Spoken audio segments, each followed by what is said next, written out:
Yo tout le monde, ici la Fitchoun, j'espère que vous allez tous et toutes très très bien. Aujourd'hui on se retrouve pour une nouvelle vidéo et pas des moindres. Aujourd'hui pas de vidéo training, mais on va parler alimentation, grignotage, comment arrêter. C'est tout de suite générique.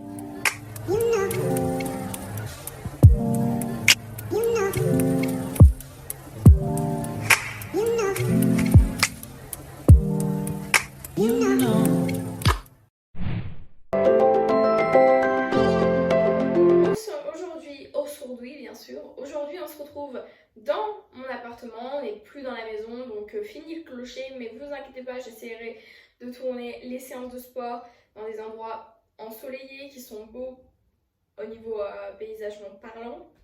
Je sais pas si ça se dit, je sais pas si c'est français, mais enfin bon, c'est pas grave parce que de toute façon, français et moi, ça fait 0. Enfin, ça fait, ouais, c'est ça, ça fait 0. Donc, aujourd'hui, je voulais vous parler de ce sujet. Au-delà du sport, l'alimentation est très importante quand on fait du sport, déjà pour la récupération. Ensuite, au-delà de ça, pour le mental et pour le bien-être corporel. On se retrouve avec mon petit carnet, cette fois-ci pas licorne, mais j'espère que cette vidéo vous plaira. Si, n'oubliez pas que vous pouvez vous abonner, partager avec vos amis, si vous savez, vous connaissez des gens qui ont des troubles de l'alimentation. Et aussi, petit clin d'œil, voilà, c'est quelque chose qui arrive à énormément de gens, les troubles de l'alimentation. Donc voilà, moi c'est un sujet qui me tient vraiment à cœur parce que j'ai vraiment eu ces troubles de l'alimentation. Personnellement, moi j'ai eu au début l'anorexie, puis après les crises d'hyperphagie. À la fin du fait que j'avais soigné mon anorexie, des crises d'hyperphagie sont venues. Donc voilà, ils sont jamais 203, voilà, pour vous dire. Ça peut vite tourner la crise d'hyperphagie. Les crises d'hyperphagie peuvent vite tourner à la boulimie en 3 secondes de top chrono. La ligne est fine, en fait, la limite est fine, et pareil pour le grignotage et la crise d'hyperphagie, en fait. Donc voilà, c'est pour ça que je veux vraiment vous parler de ce sujet, ça touche beaucoup de monde. Donc voilà, c'est une chose dont il ne faut pas avoir honte, c'est quelque chose dont on a forcément honte et dont on ne parle pas parce que déjà on ne sait pas que c'est un trouble et que ça se soigne. On ne sait pas que c'est une maladie et que ça se soigne. On ne sait pas tout ça, donc voilà. On va commencer tout de suite par le grignotage. Alors le grignotage, c'est simple, donc c'est des manifestations déjà plus légères que la boulimie ou l'hyperphagie, donc des manifestations plus légères que la boulimie et l'hyperphagie. C'est des manifestations qui ne sont pas ponctuelles, donc c'est-à-dire qu'elles ne sont pas faites à la même heure, elles ne sont pas ponctuelles, elles sont vraiment tout au long de la journée sans qu'on s'en rende vraiment compte. Voilà, c'est soit tout au long de la journée, soit tout au long de la semaine. Voilà, c'est vraiment quelque chose de plus léger, on ne va pas ingérer la vie aussi. Une chose, c'est que il ne va pas y avoir, vous voyez, un côté, le côté maladie. Donc, comment vous expliquer? Il ne va pas y avoir ce côté où on va vraiment... Donc déjà, ça va être une quantité moins grande à gérer, donc une sensation un petit peu moins intense de ballonnement ou de choses comme ça. À la différence des TCA, je vais tout le temps dire TCA. Gardez ça dans votre tête, trouble comportemental de l'alimentation. D'accord? Donc voilà, c'est plus trouble comportemental de l'alimentation. Donc TCA, ça on le garde. Donc ensuite, les TCA, donc ça va, c'est une vraie souffrance, c'est une vraie maladie, et ça il faut s'en rendre compte dans sa tête. C'est quelque chose qui se soigne. C'est aussi les TCA, c'est une création de troubles, enfin de frustration, qui va entraîner donc cette frustration, qui va entraîner encore d'autres crises, etc., et qui va provoquer donc encore plus de mal-être chez le sujet. Donc ensuite, les crises d'hyperphagie. Alors les crises d'hyperphagie, c'est vraiment différent de la boulimie ou du grignotage. Donc les crises d'hyperphagie, ça va être vraiment quelque chose, on va ingérer une grande quantité des assimilations de nourriture excessive. Donc on va assimiler de nourriture, mais excessivement, dont on n'a pas besoin, mais c'est une crise, donc c'est quelque chose de compulsif. On ne peut pas se retenir, on n'y arrive pas, on a beau essayer, d'ailleurs on la sent souvent venir, la crise, mais on n'y arrive pas. Alors, là ici, elle se différencie de la boulimie parce qu'on ne vomit pas. On ne maîtrise pas son poids, on ne va pas essayer de se restreindre derrière. On va juste, voilà, continuer le cours de notre vie et en essayant de cacher absolument ça. ça qui différencie la crise l'hyperphagie de la boulimie. La boulimie, c'est une maladie aussi. C'est une maladie qui est très très dure. Donc c'est aussi un TCA. Donc là, on va manger sans calculer, vraiment. On va manger de manière excessive des quantités beaucoup plus importantes que l'hyperphagie ou que le grignotage. Ça va être des quantités à s'en rendre malade. Donc ça rend malade, donc ça veut dire qu'on va directement vomir. Pas forcément parce qu'on s'en rend malade, mais aussi surtout parce qu'on gère notre poids, parce qu'on essaye de gérer notre poids. On sait que voilà, souvent les personnes qui sont boulimiques vont prendre des laxatifs pour essayer d'équilibrer un petit peu la charge ou faire du sport excessivement. Voilà, pour essayer aussi d'équilibrer la charge, et le vomissement en fait partie. Elle est trop mignonne. Ma chienne elle est trop mignonne, elle fait comme ça avec ses petites pattes alors qu'elle dort. Trop chou. Il faut vraiment voir des spécialistes. N'ayez pas honte d'aller voir des spécialistes déjà. Pour commencer, n'ayez pas honte de vous dire oui, il faut, là je suis malade, je me rends compte en fait, je suis malade, il faut que j'aille voir quelqu'un. Parce que si vous ne faites pas déjà ce premier pas de vous dire dans votre tête c'est une maladie, voilà, vous pourrez pas. L'astuce marche pas forcément pour toutes les maladies, mais la plupart du temps, elle marche principalement pour le grignotage et l'hyperphagie.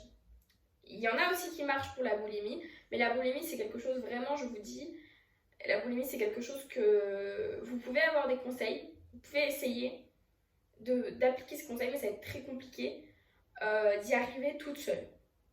Voilà, mais vous pouvez le faire, hein. Vous pouvez le faire. Voilà. Déjà, pourquoi ne pas grignoter? Alors, pourquoi grignoter c'est pas bon alors qu'il y en a ils mangent 5 repas par jour? Alors, parce que la différence du grignotage, c'est que vous mangez entre vos repas. Vous pouvez avoir 5 repas par jour. Ça vous empêchera peut-être même de grignoter. Peut-être. Mais dans ces 5 repas, déjà, les repas sont sains. Donc, voilà. Ensuite, elles entrent dans les macros. Donc, ensuite, ces repas entrent dans les macros journaliers, donc dans les calories journalières que vous devez ingérer. Par exemple, si vous devez ingérer 1900 calories, bah, ça rentre dans les 1900 calories, les 5 repas. Pareil pour si vous avez 3 repas ou quoi. Mais si vous grignotez, en fait, vous allez manger entre le repas et souvent, c'est pas compris dans vos repas. Vous ne les calculez pas dans vos repas. Donc, en fait, vous allez au final peut-être dépasser de plusieurs centaines de calories. À la fin du mois, vous avez peut-être pris 2 kilos à cause de ça.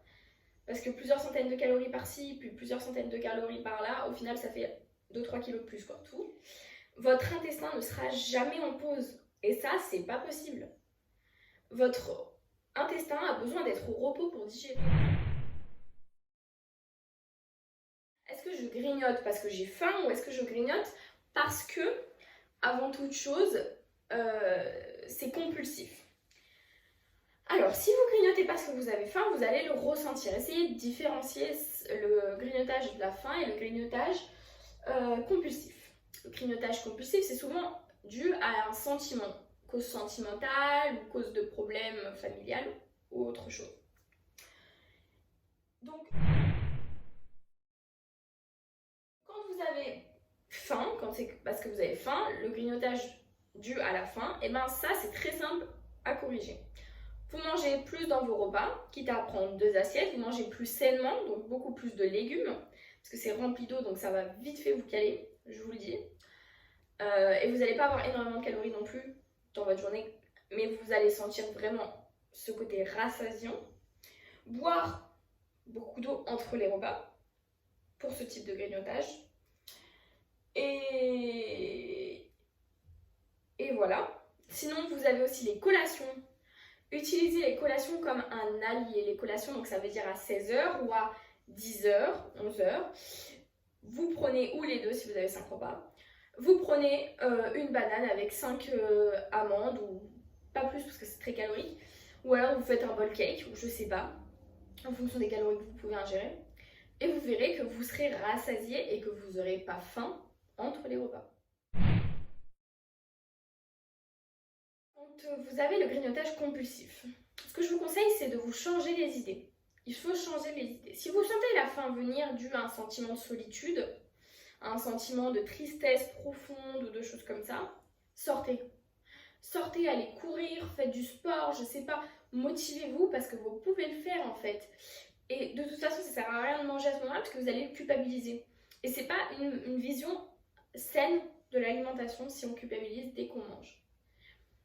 Donc à ce moment-là, je sais pas, vous sortez, vous dites à vos enfants, ouais, venez on fait un jeu, ou je sais pas, à votre mari, vous lui dites, dès que je sens la crise venir, est-ce que tu peux, s'il te plaît, me divertir? Déjà, brossez-vous les dents après chaque repas. Pourquoi? Parce que vous avez la sensation de la menthe et que vous n'avez pas vraiment envie de manger alors que vous venez vous brosser les dents parce que c'est un goût dégoûtant derrière. Dégoûtant, mais vraiment. Et si vous avez faim, au pire, dans ce cas-là, brossez-vous les dents en plein milieu de l'après-midi, c'est pas grave, hein, ça va pas abîmer vos dents, au contraire, ça va vous faire du bien. Deuxième astuce, donc manger plus de légumes. Manger plus de légumes pour être plus rassasié et pour éviter le grignotage entre les repas. Donc manger une quantité importante de légumes déjà vous fera perdre du gras parce que forcément c'est moins calorique que les pâtes ou les choses comme ça. Ensuite, surtout, parce que c'est rempli d'eau et de micronutriments qui vont vraiment vous caler. Ensuite, troisième conseil, donc prenez des collations, comme je vous ai dit, les collations ça peut être votre allié minceur pour éviter de grignoter. Donc à 16h, vous avez un petit creux, c'est normal, mais dans ce cas-là, vous choisissez d'ingérer, d'incorporer dans votre diète un 4e repas si vous prenez petit déjeuner. Si vous jeûnez, la collation est obligatoire, et oui. Parce qu'il ne faut pas se sous-alimenter, mais s'alimenter simplement. Prenez une collation saine, donc vous avez des recettes de collations saines sur internet. Vous marquez collation saine healthy. Vous verrez, vous en trouverez des centaines et hyper gourmandes en plus. Donc franchement, c'est tout bénéfique. 4e astuce, boire beaucoup. Je ne le dirai jamais assez, mais l'eau coupe la faim. Et oui. C'est pour ça quand on a un petit peu faim avant le repas, et ben c'est pour ça que surtout on vous dit buvez entre les repas. Parce que si vous buvez entre les repas, vous ne grignoterez pas. Et en plus de ça, vous mangerez en quantité suffisante à votre corps lors de vos repas. Ni plus ni moins. 5e conseil, regardez l'heure qu'il est. Quand vous avez faim, regardez l'heure qu'il est. Est-ce que c'est l'heure d'un repas? Est-ce que c'est l'heure d'une collation? Non, c'est pas l'heure d'un repas ni d'une collation. Alors dans ce cas-là, buvez un grand verre d'eau. Parce que c'est pas... Si votre dernier repas ne remonte pas à 4h ou à 3h30 en tout cas, c'est pas l'heure de manger en fait. Voilà, j'espère que cette vidéo vous aura plu, qu'elle vous aura aidé. Sur ce, nous, on se retrouve la semaine prochaine pour une prochaine vidéo. Et je pense que la semaine prochaine, la vidéo sera encore plus intéressante. J'espère que vous avez kiffé, que vous avez aussi pu détecter vos grignotages.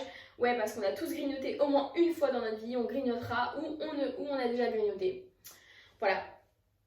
Et surtout, j'espère, en attendant, que vous prenez soin de vous, que vous continuez, mes pitchounets, à vous entraîner avec mes vidéos qui sont, me semble-t-il, très intenses. Et je vous laisse et je vous dis à la semaine prochaine. Bisous mes pitchounets.